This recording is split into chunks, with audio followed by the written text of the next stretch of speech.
The email arrived at 3 a.m. in Singapore, carrying news that made my coffee go cold.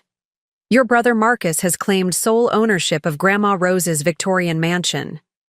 I stared at my laptop screen, my hands trembling. After 15 years abroad, building my architectural career, I was about to discover that the old house held secrets deeper than its 100-year-old foundations, secrets that would shatter everything I thought I knew about my family's legacy. Before we jump back in, tell us where you're tuning in from, and if this story touches you, make sure you're subscribed, because tomorrow I've saved something extra special for you. The autumn rain pelted against the airplane window as we made our final descent into Boston Logan International. Even through the gray weather, I could make out the familiar coastline where I'd spent countless summers at my grandparents' historic Victorian home in Marblehead. 15 years of memories rushed back. The creaking wooden stairs, the secret reading nook beneath the window seat, the smell of Grandma Rose's lavender gardens. Now, at 38, I was returning not as a visitor, but as someone fighting for their inheritance. Ms. Eleanor Montgomery? The flight attendant's voice pulled me from my reverie. We'll be landing in 10 minutes. I nodded, straightening my blazer, a habit from years of client presentations at Singapore's top architectural firm. The irony wasn't lost on me. I'd spent my career designing modern homes across Asia, while the one historic house that meant everything to me was slipping through my fingers. My phone buzzed with another message from my cousin Rachel. Marcus is already moving his things in. He's claiming Grandma Rose explicitly left him the house. Says he has documentation.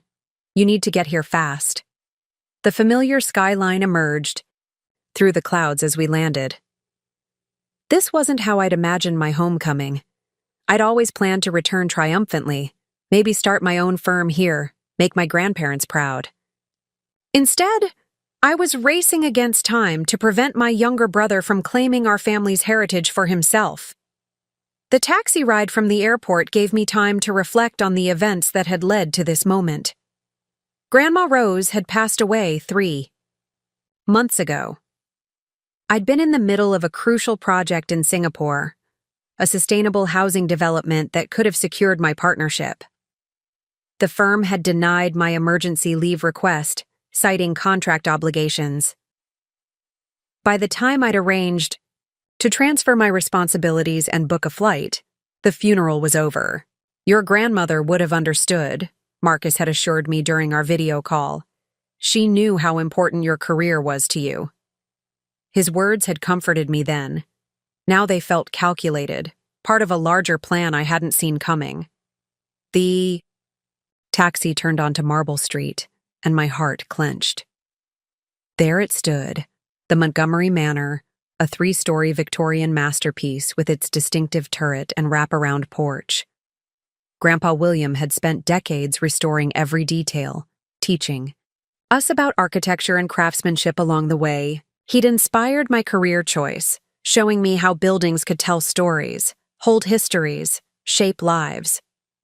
Rachel was waiting on the front steps, her red hair bright against the gray day. She rushed to help me with my luggage, her face tight with worry. Thank God you're here, Ellie. Things are worse than I thought. What do you mean? Where's Marcus? At the lawyer's office, finalizing paperwork. He claims Grandma Rose left him a revised deed during her final weeks. Says she wanted the house to stay in the family, with someone who'd actually be here to care for it. Rachel's voice caught. He's using your absence against you. We stepped into the foyer, and the familiar scent of lemon oil and old wood wrapped around me. Everything looked exactly as I remembered. The antique mirror where Grandma used to check her hat before church, the grandfather clock that never quite kept the right time, the wall of family photos chronicling generations of Montgomerys.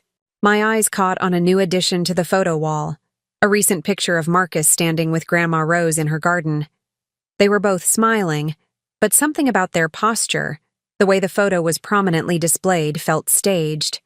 He's been methodically planning this, Rachel said, following my gaze. Ever since you took the job in Singapore, He's been positioning himself as the dedicated grandson, the one who stayed, the one who cared. I set my bag down, anger and guilt warring in my chest. That's not fair. I built my career from nothing, worked my way up in one of the most competitive markets in the world.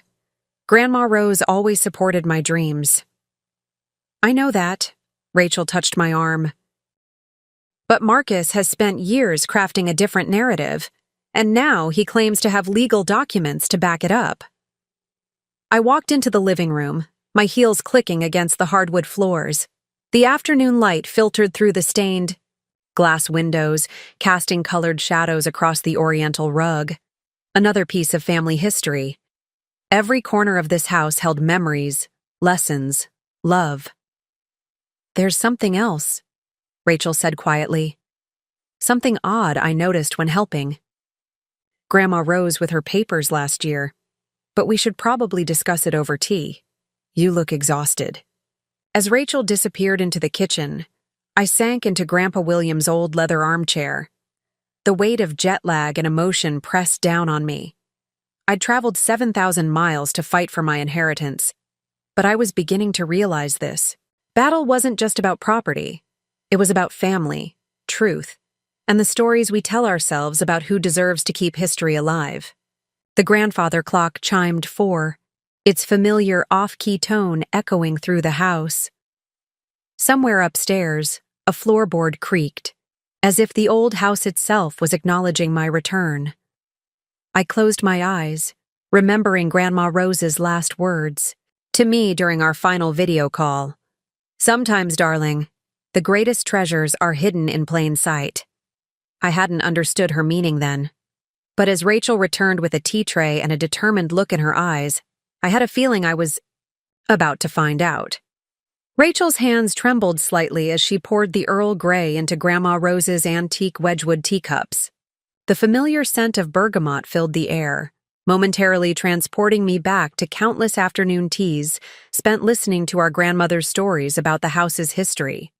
But this time, Rachel's revelation would change everything I thought I knew about our family's legacy. Last spring, while helping Grandma organize her study, Rachel began, carefully setting down the teapot. I found something unusual in her desk, a series of letters between her and Grandpa William, dated just before his passing 7 years ago. They discussed something called the Montgomery Trust. I leaned forward, my jet lag forgotten. A trust? I've never heard of it. Neither had I, but that's not the strangest part. Rachel reached into her messenger bag and pulled out a worn leather journal. This was hidden behind the loose panel in the library's window seat. Your old reading spot. I found it last week while looking for Grandma's old photo albums. The journal's cover bore our grandfather's distinctive handwriting. Property Notes and Observations, 1975-2018. My hands shook as I opened it, recognizing the precise architectural sketches and meticulous notes that had inspired my own career. Path. Look at the last entry, Rachel urged, pointing to a page dated just 2 weeks before Grandpa William's death. The normally steady handwriting was shakier, but the words were clear. The true deed lies where the morning light first touches. The past. Rose knows. The house must stay whole. It's like a riddle, I murmured, studying the cryptic message. But what does it mean about the house staying whole? Before Rachel could respond, the front door opened. Heavy footsteps echoed through the foyer, followed by a familiar voice that had grown colder over the years. Well, well, the prodigal sister returns.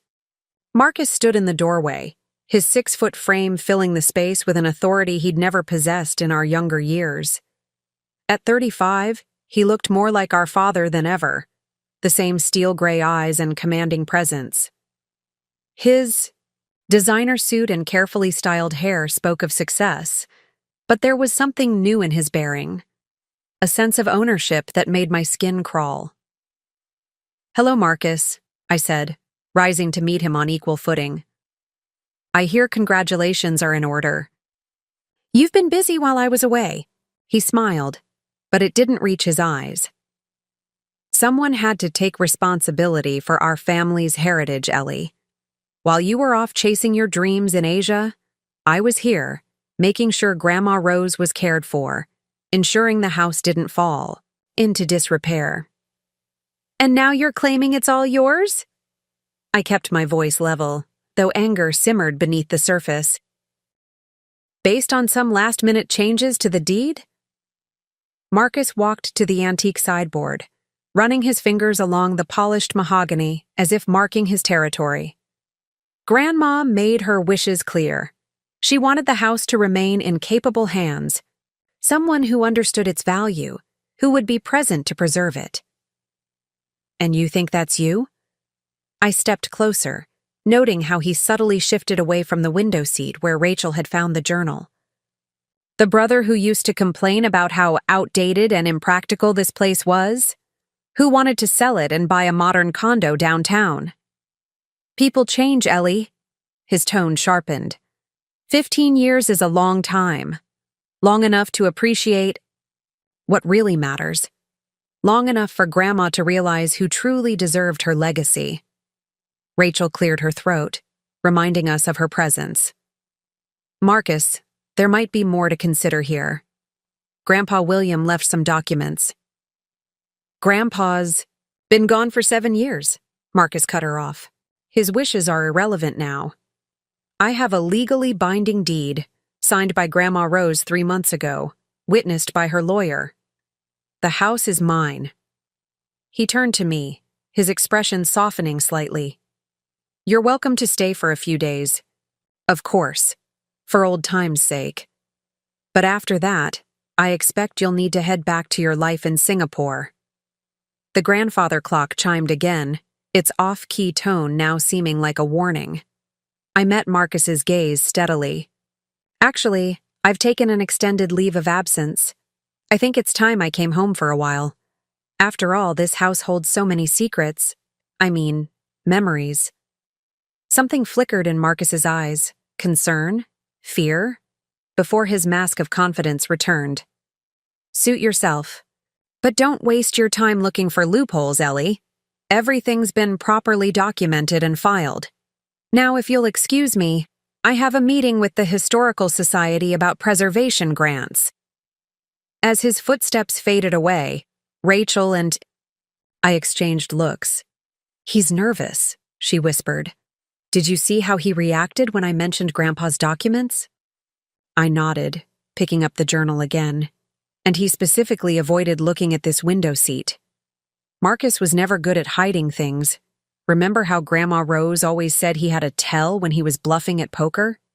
So, what's our next move? I traced Grandpa William's last written words with my finger. Where the morning light first touches the past. After 15 years of designing modern buildings in Singapore, I'd finally found a mystery worthy of my architectural expertise. We start at dawn, I decided. If Grandpa left us a clue about the true deed, it has something to do with how light moves through this house. And there's no one better qualified to solve an architectural puzzle than someone who designs buildings. For a living. Rachel smiled, her first genuine smile since I'd arrived. Welcome home, Ellie. I have a feeling this is going to be interesting. Looking around the room where we'd spent so many happy moments, I felt a surge of determination. This wasn't just about claiming ownership anymore. It was about uncovering the truth our grandparents had carefully preserved for the right moment. Marcus might have legal documents on his side, but I had something more valuable. The skills. Grandpa William had inspired me to develop, and the deep understanding of this house that came from loving every inch of it since childhood. The game was on, and I intended to win. Preparing and narrating this story took us a lot of time, so if you are enjoying it, subscribe to our channel. It means a lot to us. Now back to the story. The pre-dawn hours cast long shadows through Montgomery Manor as I positioned myself in the grand foyer, architectural sketching pad in hand. After a restless night studying Grandpa William's journal, I had developed a theory about his cryptic message. Years of analyzing building designs in Singapore had taught me that understanding light patterns was crucial to unlocking a structure's secrets. "Are you sure about this?" Rachel whispered, handing me a fresh cup of coffee. She had insisted on arriving at 5 a.m. to help, despite having to work at the university library later that morning. "Grandpa William was methodical in everything he did," I replied, reviewing my preliminary sketches of the house's east-facing windows. "If he left a clue about where the true deed is hidden, it would be based on precise calculations, not chance." The first rays of sunlight began to pierce the darkness, and I watched intently as they filtered through the foyer's stained glass transom. The light created a pattern on the opposite wall, illuminating the family portraits in sequence. But something about the arrangement caught my attention. "Rachel, look at this." I approached the wall, studying the way the morning light played across the frames. "Notice anything unusual about how these photos are hung?" She joined me, frowning. "They've always been arranged chronologically, starting with our great-great-grandparents." "Exactly. But look at the spacing between the frames. It's irregular." I ran my finger along the wall, measuring the gaps. Any curator would arrange these symmetrically, but these spaces follow a pattern. Before I could elaborate, the sound of footsteps on the upper landing made us both freeze. Marcus appeared at the top of the stairs, already dressed in an expensive suit despite the early hour. "An architectural investigation before breakfast?" His tone was light, but his eyes were sharp. "I hope you're not planning any unauthorized renovations to my property." "Just admiring Grandpa's attention to detail," I replied smoothly. "You know how he loved precision in everything he did." Marcus descended the stairs, each step deliberate. "Yes, well, some of us learned to appreciate his traditional values while others ran off to build glass and steel monstrosities in Asia." The barb stung, but I refused to let it show. "Interesting perspective from someone who used to call this place a museum piece. Tell me, Marcus, when did you develop such passion for historical preservation?" "People change, Ellie." Speaking of change, I've scheduled an appointment with Harrison and Associates this afternoon. They're the top property law firm in Boston. He adjusted his tie with practiced nonchalance. "Just to ensure all the paperwork is properly filed, you understand. We wouldn't want any complications." The implied threat was clear, but it only strengthened my resolve. "Of course not. Though I imagine Grandma Rose's final wishes might be more complicated than a single revised deed." Something flickered across Marcus's face. The same tell I'd noticed yesterday. "Grandma's wishes were clear. Now, if you'll excuse me, I have meetings to attend." After he left, Rachel released a breath she'd been holding. "He's definitely nervous about something. Did you see how he reacted when you mentioned Grandma's wishes?" I nodded, turning back to the wall of photos. "Help me measure these spaces." "Precisely. There's a pattern here, and I think it's connected to something bigger." For the next hour, we documented every measurement, every angle of light. The sun climbed higher, transforming the initial patterns, but I'd seen enough to confirm my suspicion. "Look at this." I showed Rachel my notebook where I'd mapped out the spacing measurements. "These numbers, they're not random. They correspond to dates, specific years in our family's history." Rachel's eyes widened as she studied the pattern. "And the largest gap falls between 1975 and 1976, I finished. The year Grandpa William bought this house and began its restoration. Before we could discuss further, my phone buzzed with an incoming email. My breath caught as I read the sender's name, William Montgomery III. "It's from Grandpa's old email account," I whispered, hands shaking slightly. "Scheduled to be sent?" "Automatically, dated for exactly 1 week after someone filed new property paperwork on the house." Rachel leaned in close as I opened the message. Inside was a single sentence. "The truth rises with the sun, but wisdom waited for the perfect moment to shine light on its face." "Another riddle," Rachel groaned. Why couldn't Grandpa just leave straightforward instructions? But I was already moving, excitement building as pieces clicked into place. He did, for someone who knows how to read them. The rising sun, the photo arrangement, this email. They're all part of a bigger picture. I pulled out my phone and dialed a number I'd found in Grandpa's journal. After 3 rings, a familiar voice answered. Montgomery Historical Society, Catherine speaking. Catherine, this is Eleanor Montgomery, William's granddaughter. I need to know everything you have about the original property plans for Montgomery Manor, specifically any modifications made in 1975. There was a pause on the line. Eleanor? My goodness, it's been years. Your grandfather. He left something for you here. Said I should only release it when the time was right. My heart raced. And when is the right time? His instructions were specific. When his grandchild returns to solve the mystery of the morning light. Catherine's voice softened. I'd say that time is now, wouldn't you? As I ended the call, Rachel was staring at me with a mixture of hope and confusion. What did Grandpa leave at the Historical Society? We'll find out this afternoon, I replied, gathering my notes. But first, we need to understand exactly what Marcus has been doing with his lawyers. Something tells me William anticipated this entire situation, and he left us breadcrumbs to follow. The morning sun had fully illuminated the foyer now, but I couldn't shake the feeling that we'd only begun to uncover what was hidden in its light.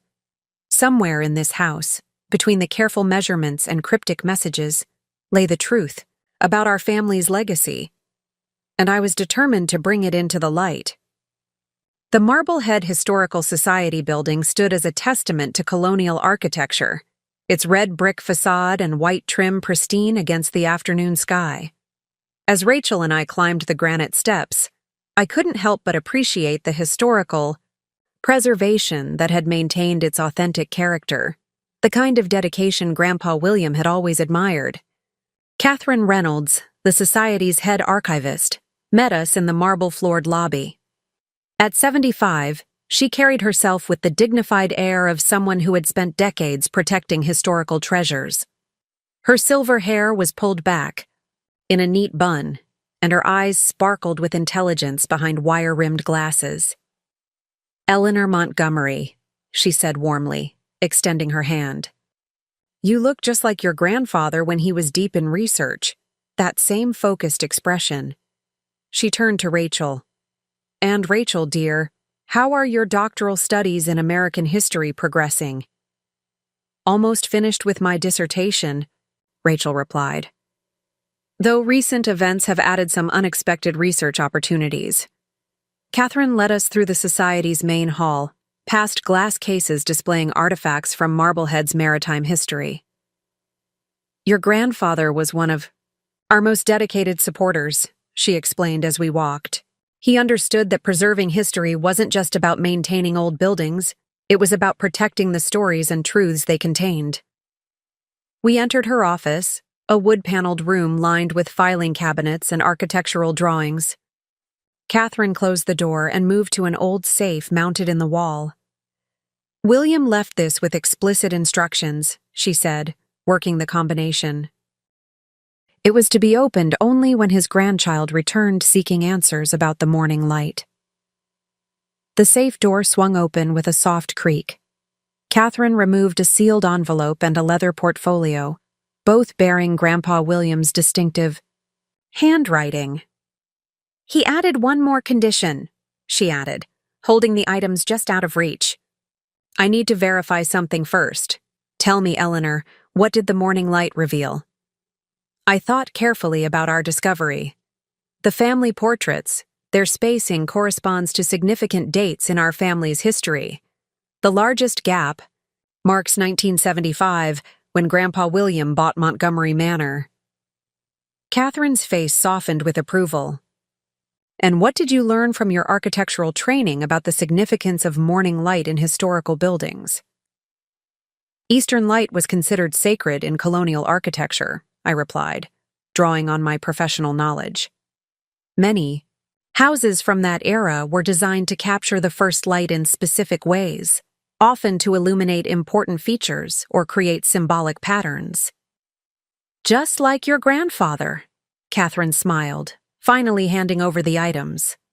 Always testing, always teaching, even from beyond. The envelope contained a letter, dated 7 years ago. My dearest Eleanor, if you're reading this, then Marcus has made his move to claim sole ownership of Montgomery Manor. I anticipated this possibility, knowing how the promise of property can reveal both the best and worst in people. What Marcus doesn't understand, what I hoped he would learn, is that our house is more than just a valuable piece of real estate. It's a repository of our family's history, a testament to the principles of preservation and protection that have guided the Montgomerys for generations. The morning light revelation you discovered is just the beginning. The portfolio I've left with Catherine contains the original architectural plans for Montgomery Manor, including modifications I made in 1975. Study them carefully. Pay special attention to the eastern windows and what lies between the walls. But be warned, Marcus may have legal documents supporting his claim, but he doesn't possess the full truth. The real property deed exists in duplicate, and only one version tells the complete story of the Montgomery Trust. Time is critical now. Harrison and Associates are not just property lawyers. They're known for expediting historical property conversions. I fear Marcus plans to do more than just claim ownership. You chose to pursue architecture in Singapore, to build new dreams, in distant lands. I've always been proud of your courage to forge your own path. Now it's time to use everything you've learned to protect our family's legacy. The truth, like the morning light, reveals itself to those who know where to look. With love and faith in your abilities, Grandpa William. My hands trembled as I opened the portfolio. Inside were the original blueprints of Montgomery Manor, meticulously detailed and annotated in my grandfather's hand. But these weren't just architectural drawings, they were a map to something bigger. There's more, Catherine said, pulling out a leather-bound volume from her desk. Your grandfather contributed extensively to our oral history project. He recorded everything about the house's restoration, including some rather interesting details about hidden spaces and modified structures. Rachel leaned forward. Hidden spaces? Many colonial homes had secret rooms or compartments, I explained. My professional interest piqued.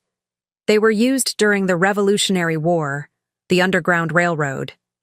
Grandpa William once mentioned that Montgomery Manor had its own secrets, but I always thought he was just trying to spark my interest in architecture. William was many things, Catherine said carefully. But he was never one for idle stories. Everything he did had purpose. She checked her watch. The society closes in an hour, but I can give you access to our research room. William's oral histories are archived there, along with all the documentation about the house's historical status. As Catherine led us to the research room, my phone buzzed with a text from Marcus. Meeting with lawyers went well. Conversion permits are being expedited. Hope you're enjoying your walk down memory lane. Rachel read the message over my shoulder. Conversion permits? He can't be planning to. Convert the manor into luxury condos, I finished grimly. That's why he needs full ownership rights. A historical property like this would be worth millions if developed. We spent the next hour poring over Grandpa William's oral histories, architectural notes, and historical documentation. Each page revealed new layers to his plan, new pieces of the puzzle he'd left for us to solve. Eleanor, Catherine said, softly as closing time approached. Your grandfather believed that some things are worth more than money, that our heritage, properly preserved, can guide future generations. He chose you as the guardian of that legacy long ago. He just waited for the right moment to tell you. Standing in that room surrounded by the weight of history, I felt the full responsibility of what Grandpa William had entrusted to me. This wasn't just about preventing Marcus from selling our family home. It was about protecting something larger, a legacy of preservation, integrity, and faith in the power of truth to emerge in its own time. As we left the historical society, the setting sun painted the brick buildings of Marblehead in shades of gold. Tomorrow would bring new challenges, but for now, I had what I needed. A map to the truth, drawn by the one person who had always believed in my ability to find it. The grandfather clock struck midnight as Rachel and I spread the architectural plans across the manor's dining room table. After hours of studying Grandpa William's oral histories at the Historical Society, we had returned home with a clearer understanding of what we were looking for, though finding it would prove to be another challenge entirely. "Look at these annotations," I said, tracing my finger along the blueprint's eastern wall. Grandpa modified the original colonial structure in 1975, but he maintained all the historical elements. The building inspector's report shows he added a secondary wall system throughout the east wing, supposedly for improved insulation. Rachel adjusted her reading glasses, leaning closer to examine the detailed drawings. A wall within a wall? That seems excessive for mere insulation. Exactly. I pulled out my laptop, opening the 3D modeling software I used for my architectural projects in Singapore. In colonial architecture, double wall systems were sometimes used to hide structural supports, but these modifications are different. See how the space between the walls varies at specific points? As I began creating a digital model of the house's eastern section, my phone illuminated with an incoming call. The number belonged to Harrison and Associates, Marcus's lawyers. I let it go to voicemail, but moments later, an email arrived. "Dear Ms. Montgomery, our firm represents Marcus Montgomery regarding the ownership transfer of 247 Harbor Street, Marblehead, Montgomery Manor. We understand you may have concerns about recent property arrangements. Please be advised that any interference with the legally documented transfer of ownership could result in civil action. A courtesy copy of the revised deed, signed by Rose Montgomery on March 15, 2025, is attached for your records. We strongly recommend you seek independent legal counsel before pursuing any challenges to this document. Regards, James Harrison, Esques." "Open the attachment," Rachel urged, her historian's curiosity evident. "Maybe there's something we missed." The PDF contained a perfectly ordinary-looking deed, complete with Grandma Rose's signature and proper notarization. But as I zoomed in on the document details, something caught my eye. "The notary stamp," I murmured, comparing it to the images we'd found in the Historical Society's archives. "It's from the same notary who handled property transactions for the Montgomery Trust in 1975. That can't be a coincidence." Rachel's eyes widened. "Catherine mentioned that notary in the oral histories. What was her name? Elizabeth Blackwood?" "Still practicing law at 85, I confirmed, quickly searching online. "And according to the state registry, she specializes in historical property trusts. Her office is right here in Marblehead." A sudden noise from upstairs made us both jump. Footsteps crossed the floor above, followed by the sound of Marcus's voice engaged in a late-night phone call. "Yes, I understand the development timeline is aggressive," he was saying, his words carrying clearly through the old house's heating vents. "But once the ownership transfer is complete, we can begin the conversion process immediately. The historical designation won't be an issue. I have documentation showing the property was removed from protected status." Rachel and I exchanged alarmed looks. "Removed from protected status? That shouldn't be possible without extensive public hearings and documentation." "We need to work faster," I whispered, turning back to my 3D model. "These wall modifications, the varying spaces, they're not random. Grandpa was an engineer before he became a preservationist. Everything he designed had a purpose." Working. Through the night, I meticulously mapped every measurement, every unusual feature noted in the blueprints. As the 3D model took shape, A pattern emerged. The spaces between the walls aligned perfectly with key structural points throughout the house, creating a hidden network that seemed to converge at a single location. The morning room, I breathed, the realization hitting me. The small sitting room off the library, where Grandma Rose had taken her morning tea for 40 years, watching the sun rise over the harbor. That's where the pattern leads. Rachel checked her watch. It's almost dawn. If we're going to investigate, it needs to be now, before Marcus wakes up. We made our way quietly through the sleeping house, our flashlights casting long shadows across the familiar halls. The morning room was exactly as Grandma Rose had left it. Delicate teacups still arranged on the shelf, her favorite shawl draped over the window seat. Using my architectural training, I examined every inch of the room's eastern wall, looking for signs of the modifications shown in the blueprints. Finally, behind a loose panel of crown molding, I found what we were seeking: a small lever, practically invisible unless you knew exactly where to look. "Should we?" Rachel whispered, glancing nervously at the door. I thought of Grandpa William's letter, his faith in my ability to understand the clues he'd left. With a deep breath, I pulled the lever. A soft click echoed through the room, followed by the whisper of old mechanisms coming to life. As the first rays of dawn began to paint the horizon, a section of the wall panel slowly swung open, revealing a space that had waited 50 years to share its secrets.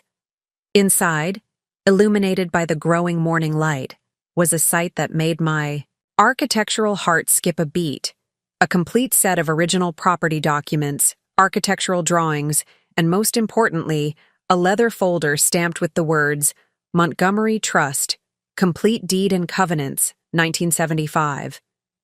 But what caught my eye wasn't the documents themselves. It was the small brass plaque mounted beside them, engraved with words that brought tears to my eyes. For Eleanor, who learned to see not just the structures we build, but the truths they protect. The morning light reveals all things in time. Grandpa William. This was what he had prepared for, what he had trusted me to find. Not just the legal documents that could challenge Marcus's claim, but a testament to the real meaning of preservation, protecting not just buildings, but the principles they were built upon. As I reached for the folder, a floorboard creaked behind us. "I wondered how long it would take you to find it," a familiar voice said. We turned to find Marcus standing in the doorway, his face unreadable in the dawn light.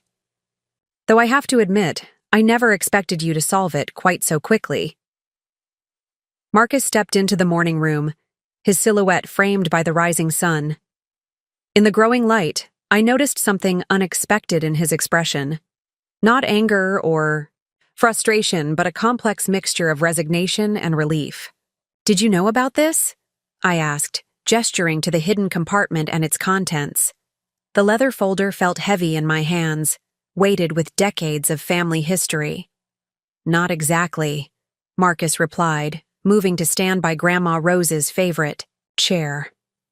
"I knew Grandpa William had protected the house somehow. That's why I've been working so hard to push through the ownership transfer before anyone could discover the full truth." Rachel shifted closer to me, her voice tense. "The development, plans, the rushed legal proceedings. You were trying to beat a deadline." "The trust becomes irrevocable in 3 days," Marcus confirmed, surprising us with his candor. "On the 50th anniversary of Grandpa's purchase of the property. Once that happens, the house can never be sold or developed.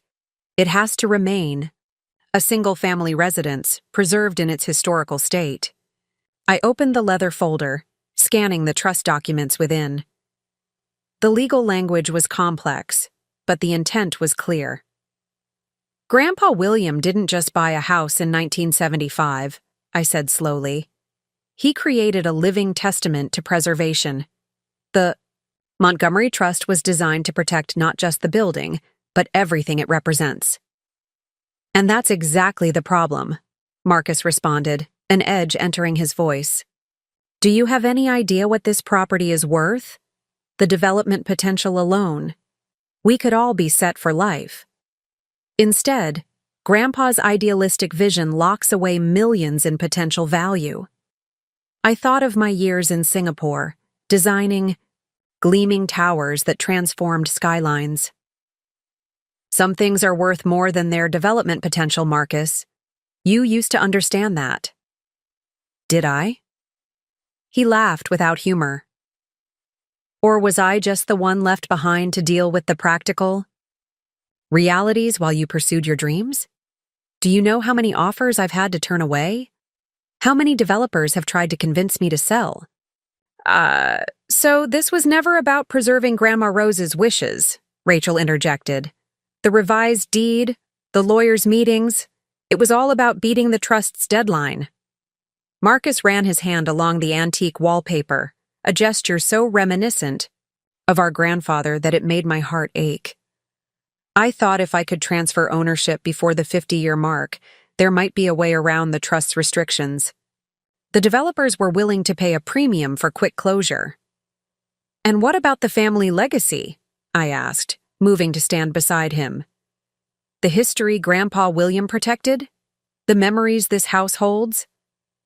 Legacy doesn't pay property. Taxes, Marcus snapped.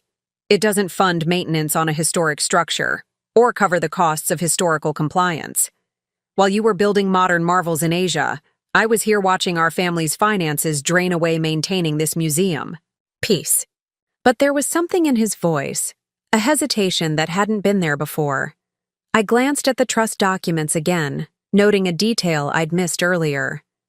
The Montgomery Trust includes a maintenance endowment, I said quietly. Grandpa, William didn't just protect the house, he provided for its future. There's a separate account, untouched for 50 years, specifically for preservation and upkeep. Marcus's face went still. What? I handed him the relevant pages. He knew the financial burden of maintaining a historical property. The trust isn't just restrictions, it's resources. Resources that become available once the trust becomes irrevocable. Rachel leaned in to read over his shoulder. The endowment has been accumulating interest for 50 years, according to these figures. It's more than enough, Marcus finished, his voice hollow. More than what the developers offered. He sank into Grandma Rose's chair, the papers trembling slightly in his hands. All this time, I thought I was protecting our financial interests, making the practical choice. But Grandpa William had already solved the problem. The morning sun had fully illuminated the room now, casting everything in clear, unforgiving light. I watched my brother's face as the implications of his actions settled over him. I've made a mess of things, haven't I? He finally said, looking up at me. The lawyers, the development plans, the rushed deed transfer. I nearly destroyed. Exactly what Grandpa William worked so hard to protect. And for what? A quick profit that would have paled in comparison to his actual provision for the house's future. It's not too late, I offered, thinking of all the architectural projects I'd seen saved from demolition at the last moment. The trust doesn't become irrevocable for 3 more days. We can still honor Grandpa's vision, together. Marcus stood slowly, straightening his shoulders. The developer's contract has a clause allowing withdrawal if any pre-existing legal constraints are discovered. The trust documents would certainly qualify. He managed a small, self-deprecating smile. I suppose my legal thoroughness finally worked in the house's favor. Rachel touched his arm gently. You know what this means, though. Once the trust activates, the house's status becomes permanent. No development, no conversion, no sale. No breaking up the family legacy, I added, watching my brother carefully. Marcus walked to the window, gazing out at the harbor view our grandparents had cherished. Maybe that's not such a bad thing, he said quietly. Some things really are worth more than their market value. The grandfather clock chimed in the hall, its familiar tone echoing through the house that had seen generations of Montgomery triumphs and failures, conflicts and reconciliations. In the morning light, surrounded by the evidence of our grandfather's foresight and faith, we had found something more valuable than property rights or development potential. We had rediscovered the true meaning of inheritance, not just the transfer of assets, but the preservation of principles that defined a family's character across generations.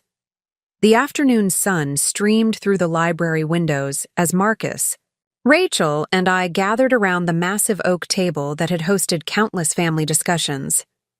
Elizabeth Blackwood, the notary from 1975, sat with us, her decades of legal experience evident in her precise movements as she reviewed the trust documents. William Montgomery was extraordinarily thorough, she noted, adjusting her reading glasses. The trust structure he created is remarkably sophisticated for its time. The endowment alone demonstrates remarkable foresight.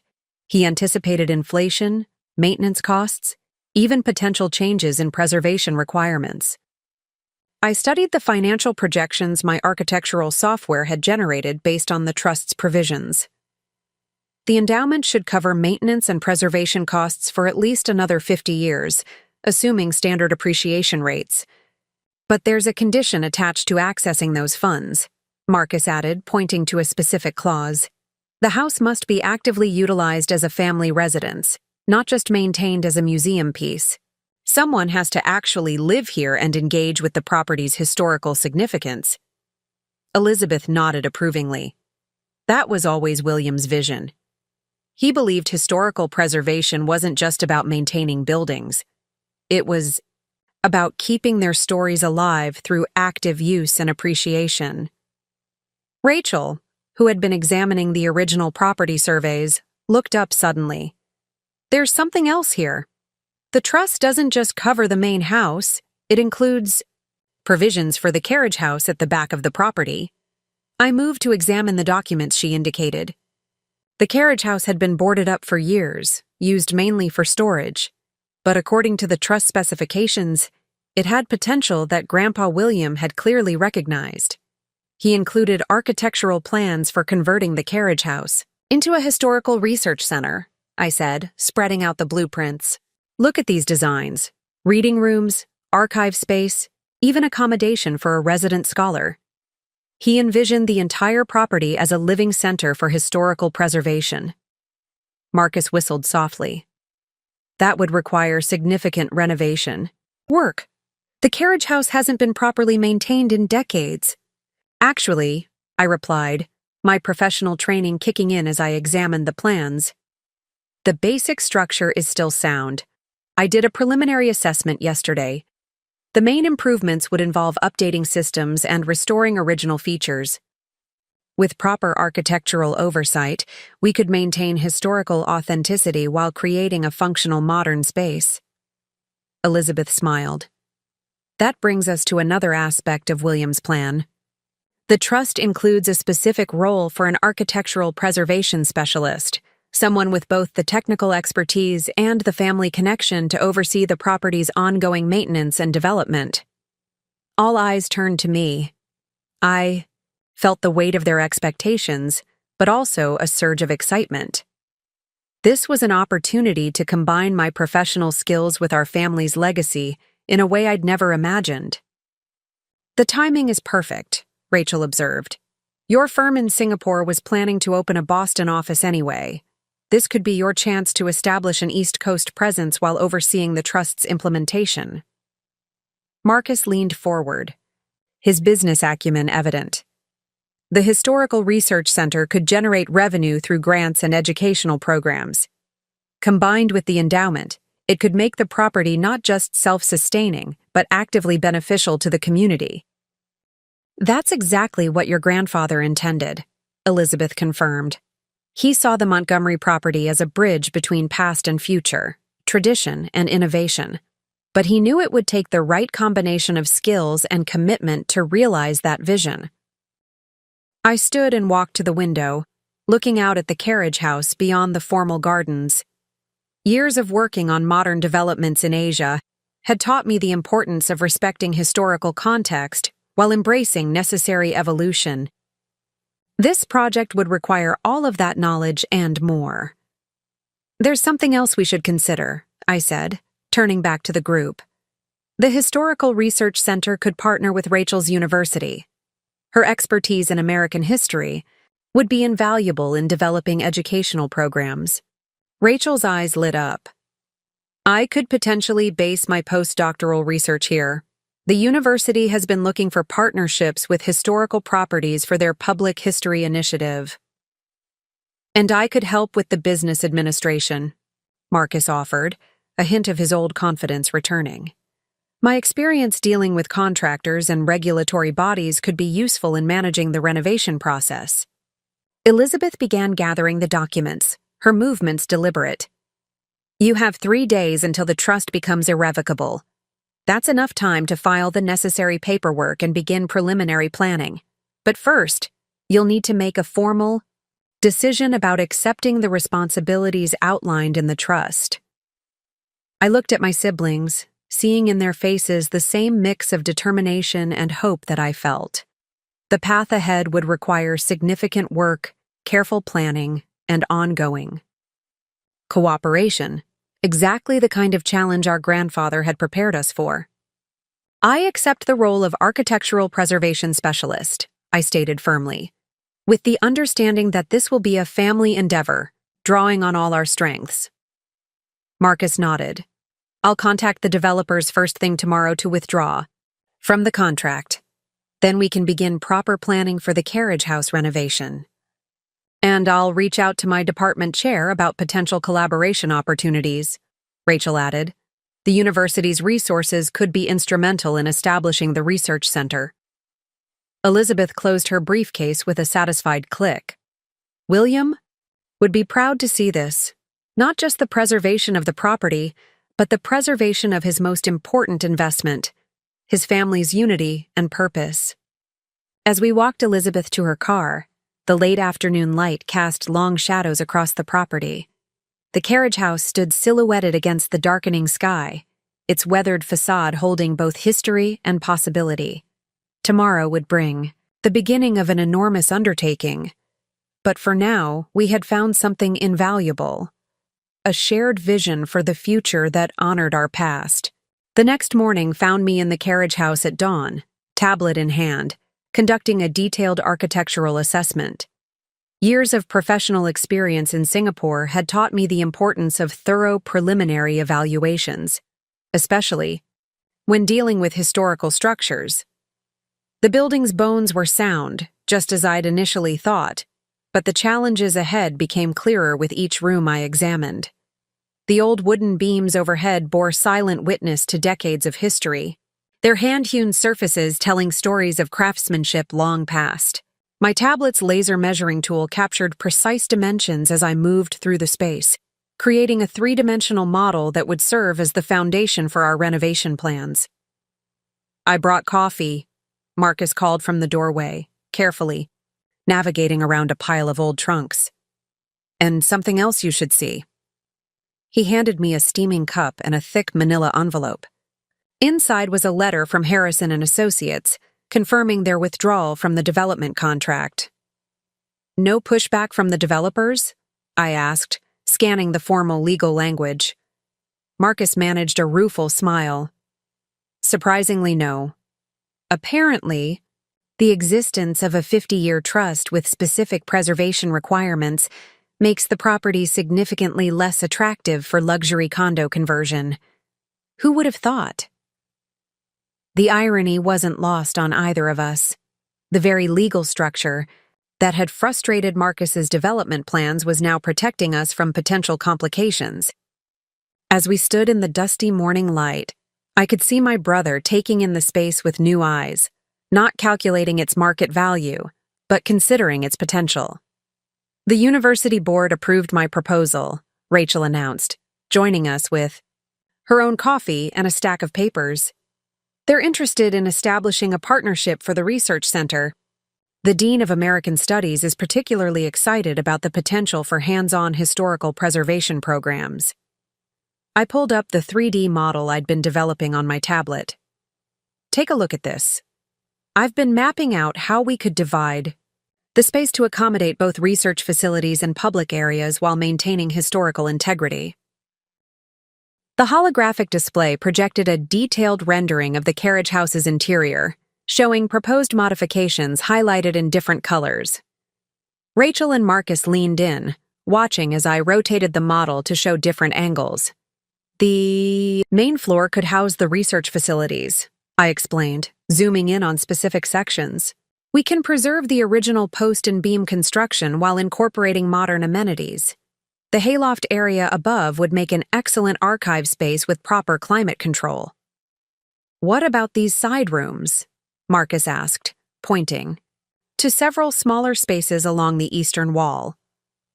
Perfect for individual study areas or small group sessions, Rachel suggested. We could preserve the original windows. The natural light would be ideal for document examination. As we discussed possibilities, a noise from the main house caught our attention. Through the carriage house windows, we could see a group of people gathering on the front lawn. Elizabeth Blackwood's car was parked in the circular drive, along with several other vehicles I didn't recognize. The Historical Commission representatives, Marcus explained, checking his watch.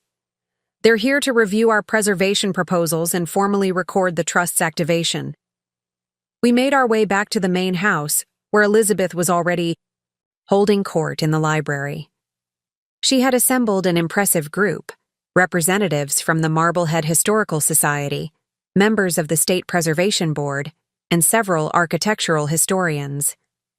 Ah, perfect timing, Elizabeth said as we entered. We were just discussing the unique nature of the Montgomery Trust and its implications for future preservation projects. One of the architectural historians, Dr. James Chen, turned to me with obvious interest. Ms. Montgomery, we understand you've been working on significant developments in Singapore. Your perspective on blending historical preservation with modern functionality could be invaluable here. The challenge, I began, pulling up my preliminary assessments, lies in honoring the original structure while adapting it for contemporary educational use. Every modification must serve both preservation and practical purposes. For the next 2 hours, we engaged in detailed discussions about preservation standards, educational requirements, and community integration. The Historical Commission representatives were particularly impressed by the Trust's comprehensive approach to maintaining the property's historical integrity while ensuring its ongoing relevance. This is exactly the kind of forward-thinking preservation model we've been advocating for, Dr. Chen commented, reviewing our initial plans for the carriage house. Too often, historical properties become static museums, disconnected from contemporary life. This vision of active engagement through education and research could set a new standard. As the meeting concluded, Elizabeth gathered us for one final piece of business. The trust becomes irrevocable at midnight, she reminded us. Once activated, your commitment to this vision becomes binding. Are you all prepared for that responsibility? I looked at my siblings, seeing in their faces the same determination I felt. Marcus had already begun sketching out project timelines and budget allocations. His business acumen now focused on realizing our shared vision.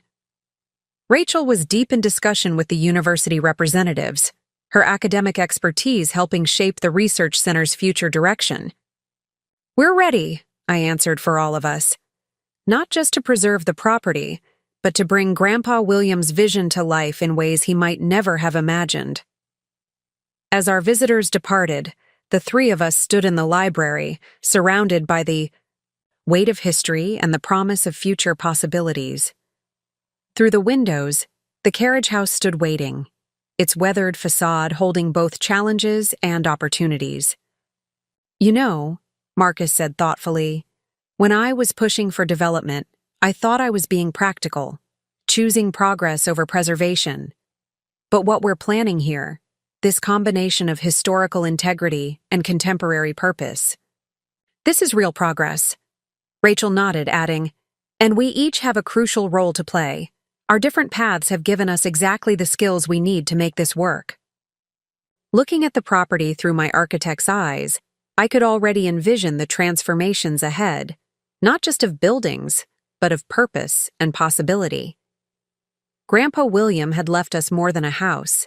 He'd left us a mission that would combine our talents and strengthen our bonds as a family. The real work was just beginning, but for the first time, we were truly ready to build on our legacy, together. 2 weeks into the renovation planning, I discovered something in the carriage house that threatened to derail our entire project. The morning had started routinely enough, with contractors arriving to begin preliminary assessments of the electrical systems. As the lead architect, I had been methodically documenting every aspect of the structure, ensuring our modernization plans wouldn't compromise its historical integrity. The discovery came during an inspection of the foundation. My thermal imaging equipment, typically used for detecting structural weaknesses in Singapore's modern high-rises, revealed an anomaly beneath the carriage house's stone foundation. Further investigation uncovered a previously unknown cellar space, completely absent from all existing architectural plans. "This changes everything," I explained to Marcus and Rachel in an emergency meeting. "The presence of an undocumented basement level could affect our historical certification. We need to halt all work until we can properly assess this space." Marcus reviewed the preliminary reports with his characteristic thoroughness. "The Historical Commission won't like this. Their approval was based on our original assessment. Any significant modifications to the structure's documented features could require a complete review." "There's something else," Rachel added, looking up from her research materials. "According to town records from the 1850s, this area was part of the Underground Railroad network. Several properties along the harbor had hidden cellars used as safe houses. The implications were staggering. What we had thought would be a straightforward historical renovation had suddenly become an archaeological site of potentially national significance. The professional implications alone were daunting. My architectural expertise in modern development hadn't prepared me for managing a historical discovery of this magnitude. "We need to bring in specialists," I decided, already drafting emails on my tablet. "Archaeological surveys, historical documentation experts, structural engineers with experience in preservation work. This requires a completely different approach." Marcus's business mindset immediately grasped the financial implications. The trust's endowment was calculated based on standard renovation costs. This level of specialized work wasn't in our budget projections. "Maybe we don't have to see this as a setback," Rachel suggested, her historian's perspective offering a different view. "This discovery could qualify us for additional preservation grants. The National Historical Society has specific funding programs for Underground Railroad sites."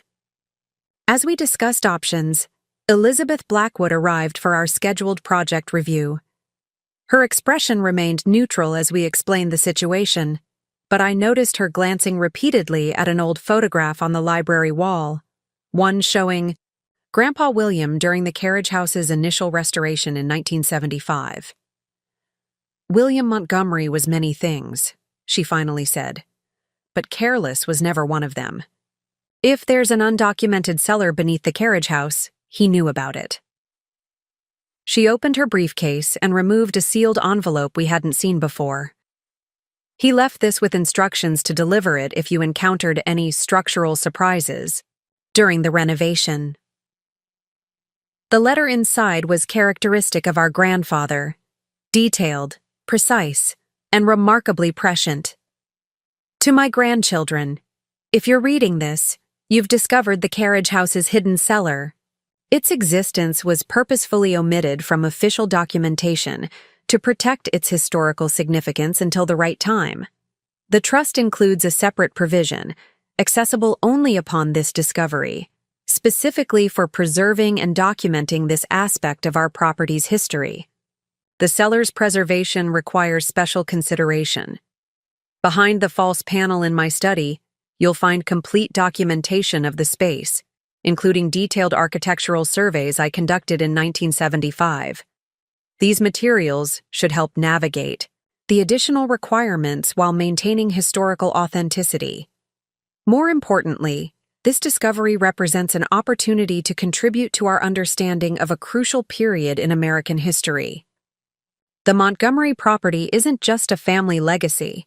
It's part of our nation's story of courage and resistance. Use these resources wisely. The truth, like our history, reveals itself when we're ready to understand its significance. With faith in your abilities, Grandpa William. The study's false panel revealed exactly what we needed: meticulously detailed surveys, structural assessments, and even preliminary preservation plans. Our grandfather had prepared everything necessary for this moment, anticipating the challenges we would face. This changes our entire approach, I said, examining the architectural drawings with growing excitement. We're not just creating a research center anymore. We're preserving a vital historical site. The educational potential alone is extraordinary. Rachel was already outlining potential research programs. We could develop specialized courses in historical preservation, archaeological techniques, and civil rights history. The university's American Studies department would be incredibly interested in establishing a dedicated research program. Marcus, who had been quietly reviewing the financial documentation, looked up with renewed purpose. The additional funding provision is substantial. Combined with potential grants and educational partnerships, we could create something truly significant here. As we absorbed the implications of this discovery, I realized that our grandfather's legacy went far beyond preserving a family home. He had entrusted us with protecting an important piece of American history, believing that our combined skills, my architectural expertise, Marcus's business acumen, and Rachel's historical knowledge, would be needed for this exact moment. We need to approach this systematically, I said, drawing on years of project management experience. First, we document everything exactly as we found it. Then we bring in the necessary experts and begin developing a comprehensive preservation plan that incorporates both the original research center concept and this new historical element. Elizabeth watched our discussion with evident satisfaction. This is exactly what William hoped for, not just preservation for its own sake, but a deeper understanding of why some things must be protected and revealed at the right time. The months ahead would bring countless challenges as we navigated the complexities of preserving both a family legacy and a historical treasure. But standing in the study, surrounded by our grandfather's careful preparations and our own growing determination, I felt a profound sense of purpose. We weren't just renovating a building anymore. We were uncovering and protecting a story that needed to be told, guided by the foresight of a man who understood that some legacies are worth far more than property values. The discovery of the underground railroad cellar transformed our renovation project into something far more significant than we had initially imagined. 1 month into the detailed archaeological survey, I found myself hosting a meeting that would have seemed impossible just weeks earlier. The Library of Montgomery Manor had become a temporary command center, with preservation experts, historians, and university representatives gathered around our family's antique mahogany table. Dr. Sarah Chen from the National Historical Society's Preservation Department presented her preliminary findings with measured excitement. The architectural features of the cellar align perfectly with documented Underground Railroad safe houses from the 1850s. The ventilation system, the hidden access points, even the method of construction, everything suggests this was a significant way station on the route to freedom. I pulled up the 3D modeling software on the large display screen we'd installed for project meetings. The detailed scan of the cellar space revealed intricate details that even Grandpa William's thorough documentation hadn't captured. The structural integration with the main foundation is remarkable, I explained, highlighting specific features. Whoever designed this understood both architecture and the need for absolute secrecy. Marcus, who had been reviewing funding proposals, looked up with newfound interest. The National Park Service just approved our application for inclusion in the Network to Freedom program. This opens up additional preservation grants and educational funding opportunities. Rachel spread out a collection of 19th-century documents on the table. Her research team had uncovered correspondence that shed new light on the property's history. We've identified several coded messages in business letters between the original property owner and known abolitionists. The carriage house's location near the harbor made it an ideal transit point. The weight of this historical significance wasn't lost on any of us. What had started as a family project to preserve our grandparents' home had evolved into an opportunity to protect and share a crucial piece of American history. However, the expanded scope of the project brought new challenges. As the lead architect, I faced the complex task of balancing historical preservation with modern educational requirements. Every decision required careful consideration of multiple factors. The main challenge, I explained to the assembled experts, is creating a research facility that allows scholars and students to study this historical site while ensuring its preservation. We need to make the space accessible without compromising its integrity. Dr. Chen nodded in agreement. There are only a handful of well-preserved underground railroad sites with this level of documentation. The educational potential is extraordinary, but we must proceed with extreme care. Just then, Elizabeth Blackwood entered the library, carrying a weathered leather portfolio we hadn't seen before. "I believe this might help with your current challenges," she said, placing it on the table. "William gave me specific instructions about when to share this particular set of documents. Inside the portfolio, we found detailed architectural drawings dating back to the 1850s, along with modifications proposed but never implemented in the 1970s. Grandpa William had annotated the plans extensively, suggesting ways to preserve the historical features while adapting the space for modern educational use. "He anticipated everything," Marcus murmured, studying the financial projections that accompanied the architectural plans. "Even calculated inflation rates for specialized preservation materials." The discovery of these additional documents proved transformative for our approach. Grandpa William's notes provided invaluable insights into both the historical significance of the site and practical methods for its preservation. As the meeting continued, each expert contributed perspectives that enriched our understanding of the project's potential. Dr. Chen outlined preservation techniques used at other historical sites. University representatives proposed innovative ways to integrate the site into their curriculum. Rachel's research team shared discoveries that would help tell the complete story of the property's role in history.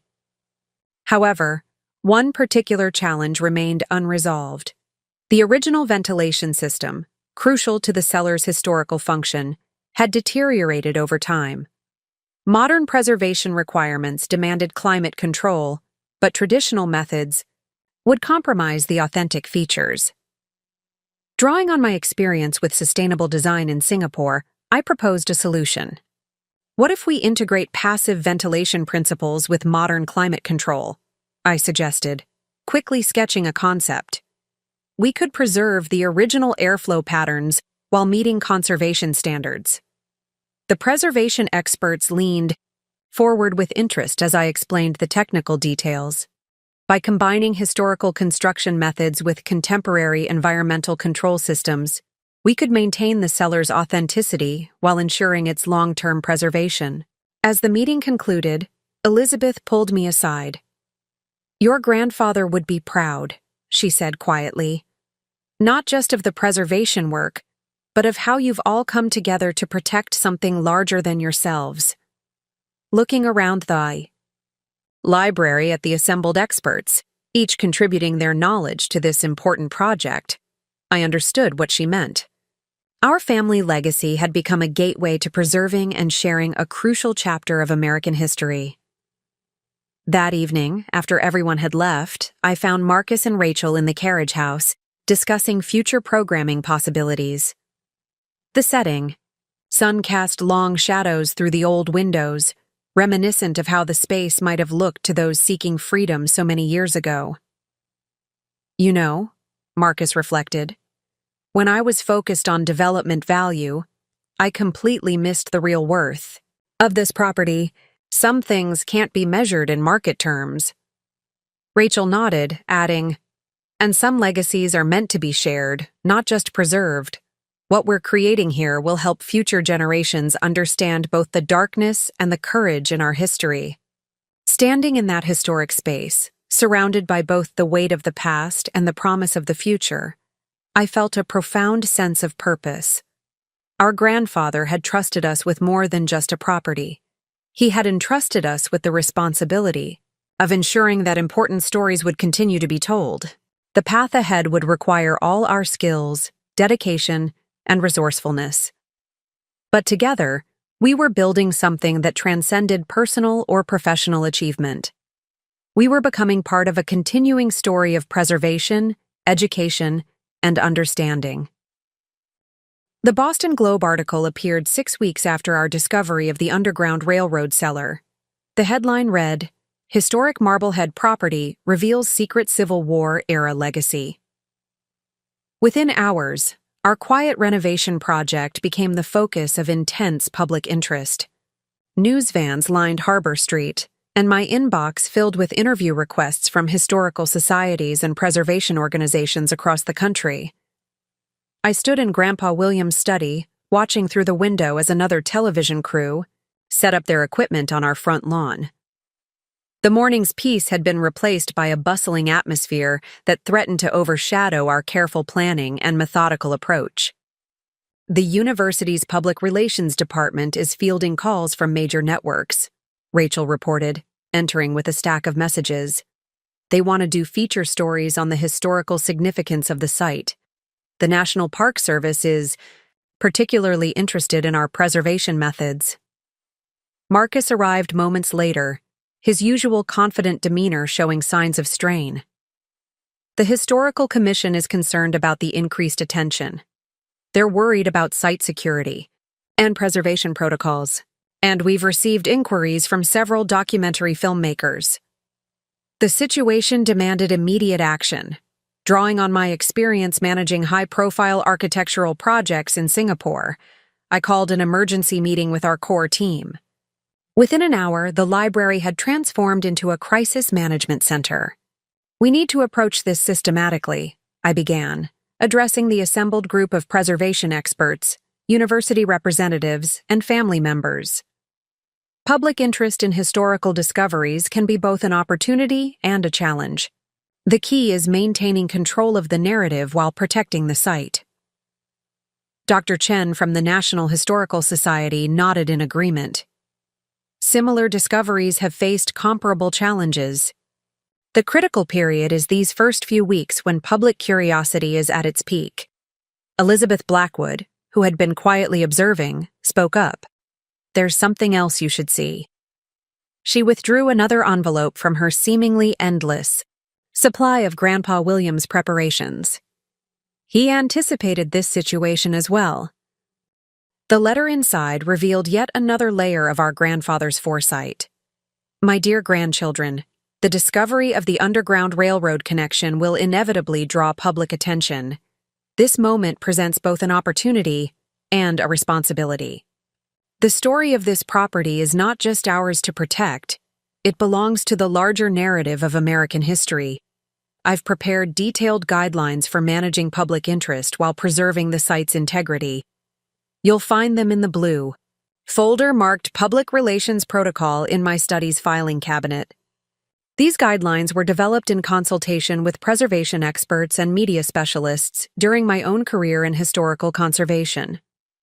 Remember, our role is not to own this history, but to ensure it is preserved and shared responsibly. With trust in your judgment, Grandpa William." The protocols he had prepared were comprehensive, covering everything from media access guidelines to educational outreach strategies. Once again, our grandfather had anticipated the challenges we would face and provided tools to address them. Drawing on these guidelines and our combined expertise, we developed a structured approach to managing the public interest.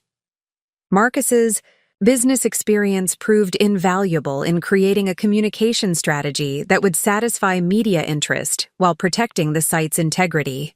"We'll establish designated viewing areas," he proposed, marking locations on the property map. "Controlled access points that allow the public to understand the significance of the site without compromising its preservation."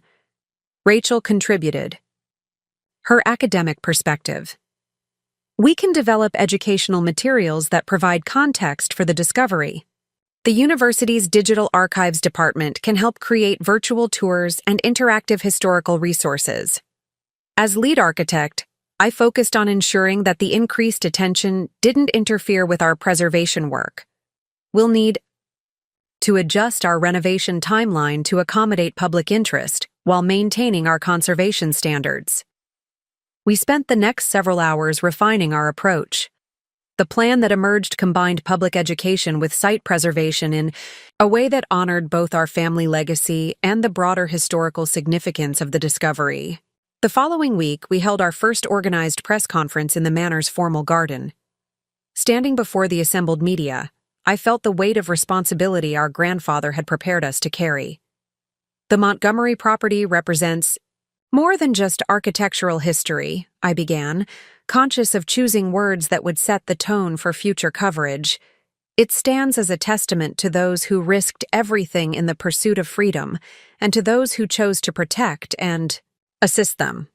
Marcus handled the practical aspects, outlining our plans for controlled site access and educational programs.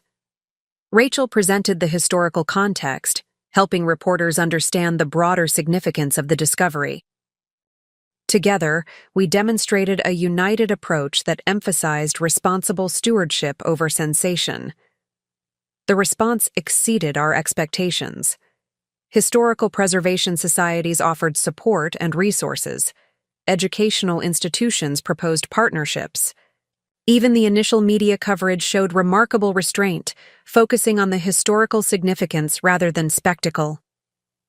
That evening, as the last camera crew packed up their equipment, we gathered in the carriage house cellar. The space felt different now, not just a family secret, but a piece of history we had been entrusted to protect and share. "You know," Rachel said, running her hand along the carefully preserved stone walls, "I think this is what Grandpa William meant about the right time for everything. We're not just preserving a building anymore. We're helping preserve a crucial piece of our national memory." Marcus nodded, adding, "And doing it in a way that balances public interest with historical integrity. That's no small achievement." Looking around at the space that had sparked such intense interest, I understood more clearly than ever the responsibility we had inherited. Our grandfather had prepared us not just to protect a physical property, but to become stewards of something far more valuable: the stories and truths that needed to be preserved for future generations. The challenges ahead would require continued dedication and careful management. But together, we had found a way to honor both our family legacy and our obligation to history itself. In doing so, we had discovered something profound about the true meaning of inheritance, not just what we receive, but what we choose to protect and share with the world. The autumn rain tapped steadily against the library windows as I reviewed the latest architectural assessments. 3 months into our preservation project, the technical challenges of maintaining historical authenticity while creating a functional educational space had become increasingly complex. The morning's structural report highlighted concerns about the carriage house's eastern foundation that required immediate attention. As I studied the detailed diagrams, a familiar voice interrupted my concentration. "Eleanor Montgomery?" I looked up to find an elderly gentleman standing in the doorway, leaning on a polished wooden cane. His weathered face carried the dignified bearing of someone who had seen much of history firsthand. "I'm James Richardson," he introduced himself. "Your grandfather and I worked together on historical preservation projects back in the 70s. I read about your discovery in the papers." The name sparked immediate recognition. Grandpa William's journals had mentioned James Richardson numerous times, particularly regarding preservation techniques they had developed together. His expertise in historical restoration was legendary in preservation circles. "Mr. Richardson, please come in." I gestured to a chair. "Your work on the Salem Maritime Restoration has been a reference point for our current projects." He settled into the leather armchair, his eyes taking in the room with professional assessment. "William was always particular about maintaining this library. I see you've kept it exactly as he designed it." "The entire house is a testament to his preservation philosophy," I agreed. "Though lately we've discovered just how deep that commitment went." Richardson nodded thoughtfully. "The Underground Railroad cellar. William suspected its existence back when he first purchased the property, but he wanted to verify everything before making any announcements. That was his way. Thorough, methodical, always thinking about the long-term implications." Marcus entered the library, carrying a stack of financial records. His expression shifted from business focus to curious interest upon seeing our visitor. "James Richardson, the restoration architect?" "The same," Richardson smiled. "Though these days, I'm more of a historical consultant. Your grandfather and I shared a particular vision about preservation, that it wasn't just about maintaining buildings, but about protecting the stories they contained." Rachel joined us, bringing fresh coffee and her historian's perspective. As we settled into conversation, Richardson shared insights about Grandpa William's early preservation work that added new dimensions to our understanding of the property's significance. "The Montgomery Manor project was different from our other restorations," Richardson explained. "William saw it as more than a personal investment. He was creating a template for how historical properties could remain relevant while preserving their authenticity." He reached into his briefcase and withdrew a worn leather notebook. "I found this while organizing my old project files. William gave it to me for safekeeping, said I'd know when it was time to return it to the family." The notebook contained detailed observations about the property's historical features, but more importantly, it revealed the broader vision behind our grandfather's preservation work. His notes outlined a comprehensive approach to historical conservation that went beyond physical restoration. "Your grandfather believed that true preservation required 3 elements," Richardson explained. "Physical conservation of the structure, protection of its historical significance, and adaptation for contemporary relevance. He saw these as equally important aspects of maintaining historical legacy." As we discussed the notebook's contents, Richardson offered valuable insights about our current challenges. His experience with similar projects provided practical solutions to some of our most pressing technical issues. "The foundation concerns you're dealing with," he noted, examining my recent assessments. "We encountered similar problems during the Phillips House restoration. The solution lies in understanding how the original builders worked with natural ground settlement." His expertise proved invaluable as we reviewed our preservation plans. Drawing from decades of experience, he suggested modifications to our approach that would better serve both historical authenticity and modern functionality. "The key," he emphasized, "is finding the balance between preservation and purpose. A historical building that can't serve a contemporary function becomes a museum piece." William understood that the real challenge was keeping history alive and relevant. As the afternoon progressed, our conversation shifted from technical details to deeper considerations about the meaning of preservation. Richardson shared stories about other historical properties that had successfully maintained their significance while adapting to modern needs. "What you're doing here," he observed, "goes beyond standard historical preservation. You're continuing the work William started, not just protecting a building, but ensuring its story continues to teach and inspire." Before leaving, Richardson handed me a sealed envelope he had kept with the notebook. "William left this with specific instructions. He wanted you to have it once you had fully embraced the responsibility of preservation." The letter inside revealed yet another layer of our grandfather's vision. My dear Eleanor, by now you've discovered that preservation is more than maintaining structures. It's about protecting the connections between past and present, between physical spaces and human experiences. James Richardson taught me this early in my career, and I've spent decades trying to ensure that Montgomery Manor would serve this larger purpose. The trust you've inherited isn't just a legal document or a set of responsibilities. It's an opportunity to demonstrate how historical preservation can enrich our understanding of both past and present. The technical challenges you face are important, but they serve a greater purpose, keeping meaningful stories alive for future generations. Your architectural expertise, Marcus's business acumen, and Rachel's historical knowledge, these aren't coincidental combinations. I believe that together, you would find ways to protect and share our family's legacy in ways I could only imagine. The future of Montgomery Manor now rests in capable hands. Continue to build on what we've started, but never forget that the greatest preservation work happens when we help others understand why history matters. With pride and confidence, Grandpa William. As the rain continued its steady rhythm against the windows, I looked around the library with renewed appreciation. Every preservation decision we had made, every challenge we had faced, was part of a larger narrative that stretched both backward and forward in time. We weren't just restoring a property or protecting historical artifacts. We were continuing a legacy of thoughtful preservation that recognized the vital connection between past and present, between physical spaces and human stories. The path ahead would require continued dedication and innovation, but we now had a clearer understanding of the deeper purpose behind our work. Through careful preservation and thoughtful adaptation, we could ensure that the stories held within these walls would continue to educate and inspire future generations. The first educational tour of Montgomery Manor exceeded all our expectations.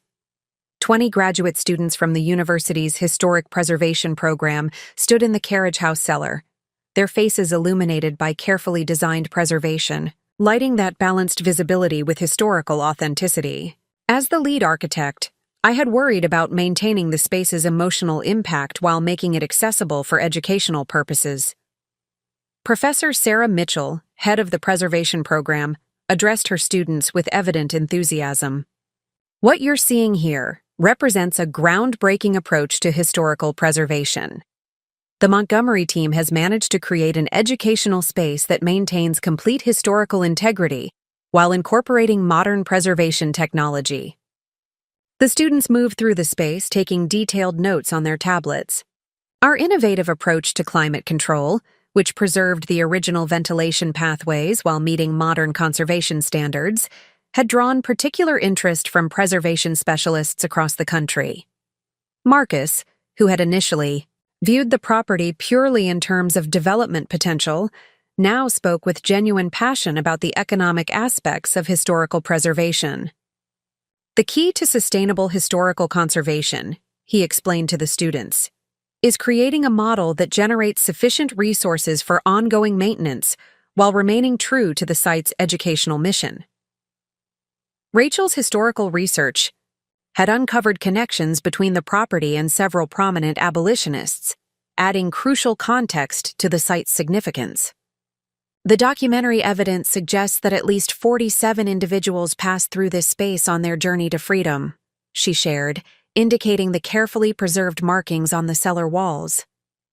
As the tour concluded, Professor Mitchell pulled me aside. The preservation community has been watching this project closely, she said. Your approach to balancing historical authenticity with educational access could become a model for similar sites across the country. Later that afternoon, we received unexpected visitors. An elderly couple had driven from Virginia after reading about our discovery. The woman, Margaret Tompkins, explained that her great-great-grandmother had passed through a safe house in Marblehead during her journey to freedom. Family stories mentioned a carriage house near the harbor, she said softly, her hand resting on the original stone foundation. Being here, seeing this space preserved so carefully, It makes history real in a way no textbook ever could. Her words reinforced the profound responsibility we had inherited. This wasn't just about preserving a building or maintaining a family legacy. We were protecting a physical connection to crucial historical moments that had shaped countless lives. The impact of our work extended beyond the academic community. Local schools began incorporating visits to Montgomery Manor into their American history curriculum. Community groups requested special tours. Preservation societies from other states sent representatives to study our methods. One morning, I arrived to find a group of architectural students from my old firm in Singapore touring the property. They had specifically requested to study our integration of modern preservation technology with historical structures. Their presence reminded me of how far I had come from designing sleek skyscrapers to preserving historical treasures. "Your grandfather would have loved this," Elizabeth Blackwood remarked, watching the various groups move through the property. He always said historical preservation was about creating bridges between past and present, between different communities, between generations. The increasing public interest brought new challenges. Managing access while protecting the site required constant attention. Marcus developed a sophisticated scheduling system that balanced educational opportunities with preservation needs. Rachel coordinated with various academic institutions to ensure research activities didn't compromise the site's integrity. One particular challenge emerged when a prominent developer proposed creating a historical tourism district around Montgomery Manor. The plan would have brought significant economic benefits to the area, but risked commercializing the site's significance. The decision required careful consideration of our core mission. During a crucial meeting with town officials and development representatives, I found myself channeling Grandpa William's preservation philosophy. "While we appreciate the economic potential," I explained, standing in the library where we had made so many important decisions, "our primary responsibility is to protect this site's historical integrity and educational value. Any development plans must serve that mission, not overshadow it." The developer argued for the economic benefits, but Marcus, once an advocate for similar projects, offered a different perspective. "Historical preservation and commercial success aren't mutually exclusive," he noted, "but they must be properly balanced. Our experience here has shown that maintaining historical authenticity creates its own form of value."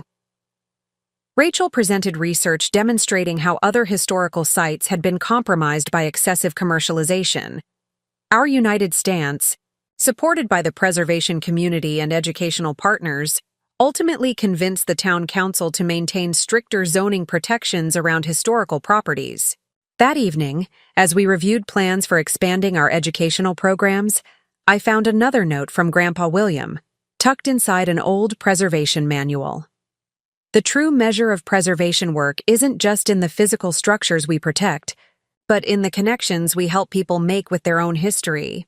Every person who walks through these doors carries away a piece of the story and adds their own understanding to its meaning.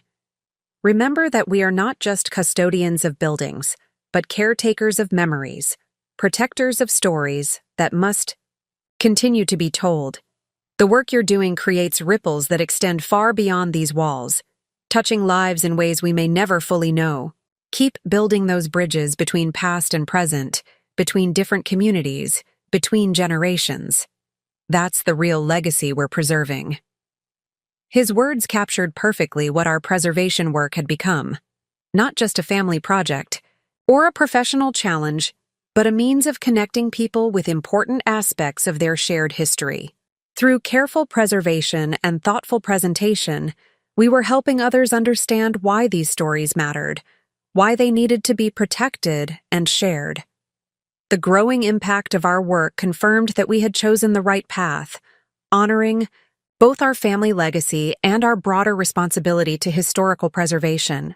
Each new group of visitors, each positive response from the preservation community, each moment of connection with the past reinforced the value of what we were protecting. The email from the National Trust for Historic Preservation arrived on A quiet Tuesday morning, 6 months into our renovation project.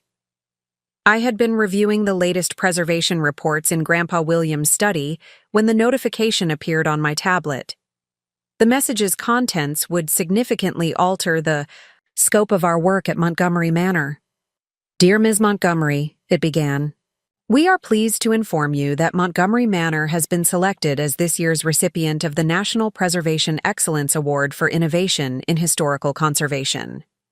Your groundbreaking approach to integrating modern preservation technology while maintaining historical authenticity has set new standards in the field. The prestigious award traditionally recognized much larger institutions with decades of preservation experience.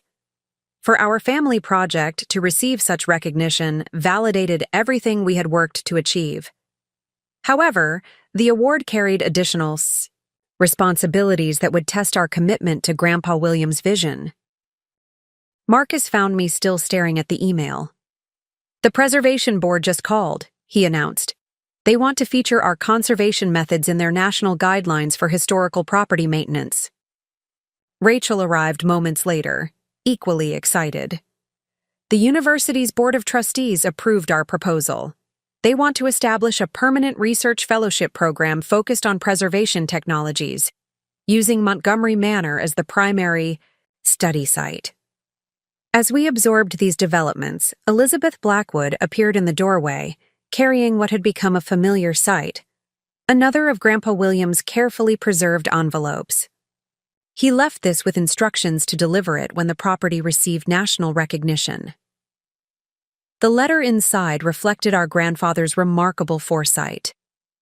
My dear grandchildren, if you're reading this, your preservation work has gained the attention it deserves. This recognition brings both honor and obligation. The techniques and approaches you've developed must now be shared with the broader preservation community. In my files marked Educational Initiatives, you'll find preliminary plans for a preservation training program I never had the opportunity to implement. Perhaps now is the time to revisit these ideas. Remember that true innovation in preservation comes not from working alone, but from collaboration and shared knowledge. The methods you've developed belong not just to our family, but to everyone, working to protect historical legacies. With pride in your achievements, Grandpa William. The files he referenced contained detailed proposals for a comprehensive preservation training program. Once again, our grandfather had anticipated the next phase of our journey and prepared accordingly. The award ceremony in Washington, D.C. brought together preservation experts from across the country. Standing at the podium, looking out at the assembled professionals who had dedicated their careers to historical conservation, I felt the weight of our responsibility. Montgomery Manor represents more than just successful historical preservation, I began my acceptance speech. It demonstrates how family legacy, professional expertise, and community engagement can combine to protect and share important historical narratives. The subsequent reception became an impromptu planning session, as preservation specialists sought details about our innovative approaches. Marcus fielded questions about sustainable funding models for historical properties. Rachel discussed the integration of academic research with practical preservation work. Dr. James Chen, who had first recognized the significance of our preservation methods, approached with an unexpected proposal. We'd like to establish a National Center for Preservation Innovation, he explained. Using Montgomery Manor as a model, we could train the next generation of preservation specialists. The proposal aligned perfectly with Grandpa William's educational initiatives. However, implementing such a program would require significant expansion of our current operations. The decision would impact not just our family, but the entire preservation community. That evening, back in our hotel suite, we carefully considered the implications. This goes beyond anything we initially planned, Marcus observed, reviewing the proposal details. We'd be taking on responsibility for shaping preservation practices nationwide. Rachel nodded thoughtfully. But isn't that exactly what Grandpa William prepared us for? each step we've taken has built toward something larger than ourselves. Looking out at the Capitol's illuminated monuments, each preserved to tell important stories about our nation's history, I realized that our grandfather's vision had always extended beyond our family property. He had seen Montgomery Manor as a catalyst for advancing the entire field of historical preservation. The next morning, before returning to Marblehead, we visited the National Archives. Standing before carefully preserved documents that had shaped our nation's history, we gained new perspective on our own preservation work. Every preserved document, every protected building, every maintained historical site represents a commitment to keeping important stories alive, the chief archivist told us during our tour. What you've achieved at Montgomery Manor demonstrates how innovation can serve that commitment. Returning home, we found the preservation community eagerly awaiting our decision about the training center. The responsibility was daunting, but we had learned that the most meaningful achievements often came from embracing challenges that seemed beyond our initial capabilities.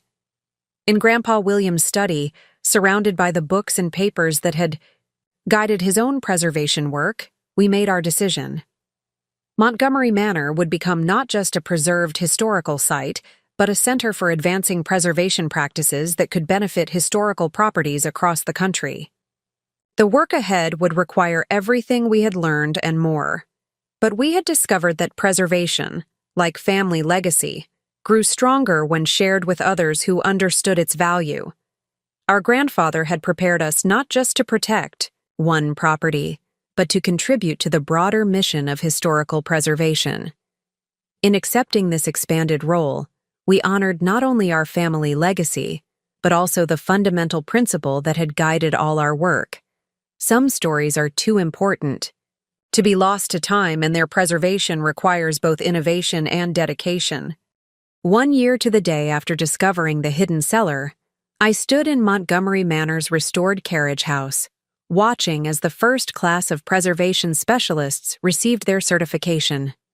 The space had been transformed into a state-of-the-art training facility while maintaining its historical integrity, exactly as Grandpa William might have envisioned. The morning light filtered through the restored windows, illuminating the faces of 20 preservation professionals from across the country. Each had completed our intensive 6-month program, learning the innovative techniques we had developed while working on Montgomery Manor. Their presence represented the fulfillment of our grandfather's broader vision for historical preservation. Dr. James Chen, now the academic director of our preservation program, addressed the graduating class. What you've learned here goes beyond technical skills. The Montgomery approach to preservation demonstrates how historical conservation can remain relevant while honoring authenticity. Each of you will take these methods back to your own communities, extending the impact of this work far beyond these walls. Marcus, who had masterfully structured the program's financial model, stood beside me with evident pride. The training center had become self-sustaining through a combination of grants, educational partnerships, and carefully managed historical tourism. His business expertise had created a framework that other preservation sites could replicate. Rachel's historical research program had expanded beyond our initial expectations. Universities across the country now sent graduate students to study her methodology for integrating historical documentation with preservation work. The library, once simply our grandfather's study, had become a respected research center for preservation studies. As the ceremony concluded, Elizabeth Blackwood approached with what we now knew would be the final envelope from our grandfather. William left this to be opened when his vision for preservation education was fully realized, she explained, her eyes bright with emotion. The letter inside carried his last message to us. My dearest grandchildren, seeing the property transformed into a center for preservation education would bring me more joy than you can imagine. But the true achievement lies not in the building's restoration or the programs you've developed, but in how you've worked together to create something meaningful. Eleanor, your architectural expertise has advanced preservation techniques in ways I could only dream about. Marcus, your business acumen has created a model for sustainable historical conservation that others can follow. Rachel, your dedication to historical accuracy ensures that the stories we protect will be told truthfully and completely. Together, you've demonstrated that preservation is not about freezing the past in time, but about keeping history alive and relevant for future generations.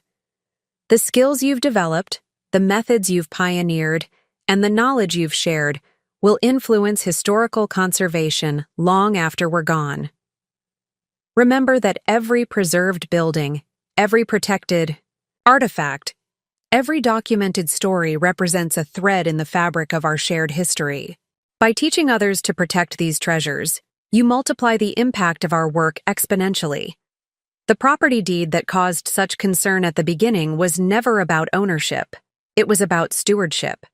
You've proven yourselves to be worthy stewards not just of Montgomery Manor, but of the larger mission of historical preservation. My final wish is that you continue to build on this foundation, always remembering that our greatest achievements come when we help others preserve and protect the stories that matter. With eternal gratitude and pride, your loving grandfather, William Montgomery. As I finished reading the letter aloud, a respectful silence fell over the assembled graduates. The morning sun had reached the angle that illuminated the historical features we had worked so carefully to preserve, creating the same pattern of light that had first led us to the hidden cellar. Looking at the faces around me, preservation, professionals eager to apply their new knowledge, academics excited about future research possibilities, community members proud of their connection to this historical site, I understood the full scope of what we had achieved. Marcus gestured toward the graduating class. Each of them will take what they've learned here and apply it to preservation projects in their own communities. The impact of our work will multiply through their efforts. Rachel nodded in agreement. And their success will inspire others to value and protect historical properties. It's exactly the kind of ripple effect Grandpa William envisioned. The property that had once been the source of family conflict had become a catalyst for advancing historical preservation across the country. Our grandfathers' carefully preserved documents, strategic planning, and unwavering faith in our abilities had guided us toward creating something far more significant than we had initially imagined. As the graduates departed to begin their own preservation journeys, I remained in the carriage house, thinking about the path that had led us here. What had started as a dispute over property ownership had evolved into a mission that combined professional excellence, family cooperation, and community benefit. The deed that Marcus had initially claimed now seemed almost insignificant compared to what we had built together. Our true inheritance hadn't been the property itself, but the opportunity to contribute to the field of historical preservation in meaningful and lasting ways. Elizabeth joined me for a final moment of reflection. William always said that the best legacies are the ones that grow beyond their original boundaries, she remarked. He would be proud to see how you've expanded, his vision while staying true to its core purpose. Standing in the preserved space that had sparked our journey, surrounded by the evidence of both historical significance and future potential, I felt profound gratitude for our grandfather's foresight. He had understood that the most valuable inheritance isn't measured in property or possessions, but in the opportunity to contribute to something larger than ourselves. The sun reached its midday position, illuminating the entire carriage house in clear, steady light. Tomorrow would bring new preservation challenges, fresh opportunities for innovation, and additional chances to share our knowledge with others. But today, we could appreciate how far we had come and acknowledge the truth that had guided our entire journey. The most meaningful legacies are the ones we build together, preserve carefully, and share generously with others. Up next, you've got 2 more standout stories right on your screen. If this one hit the mark, you won't want to pass these up. Just click and check them out. And don't forget to subscribe and turn on the notification bell so you don't miss any upload from us.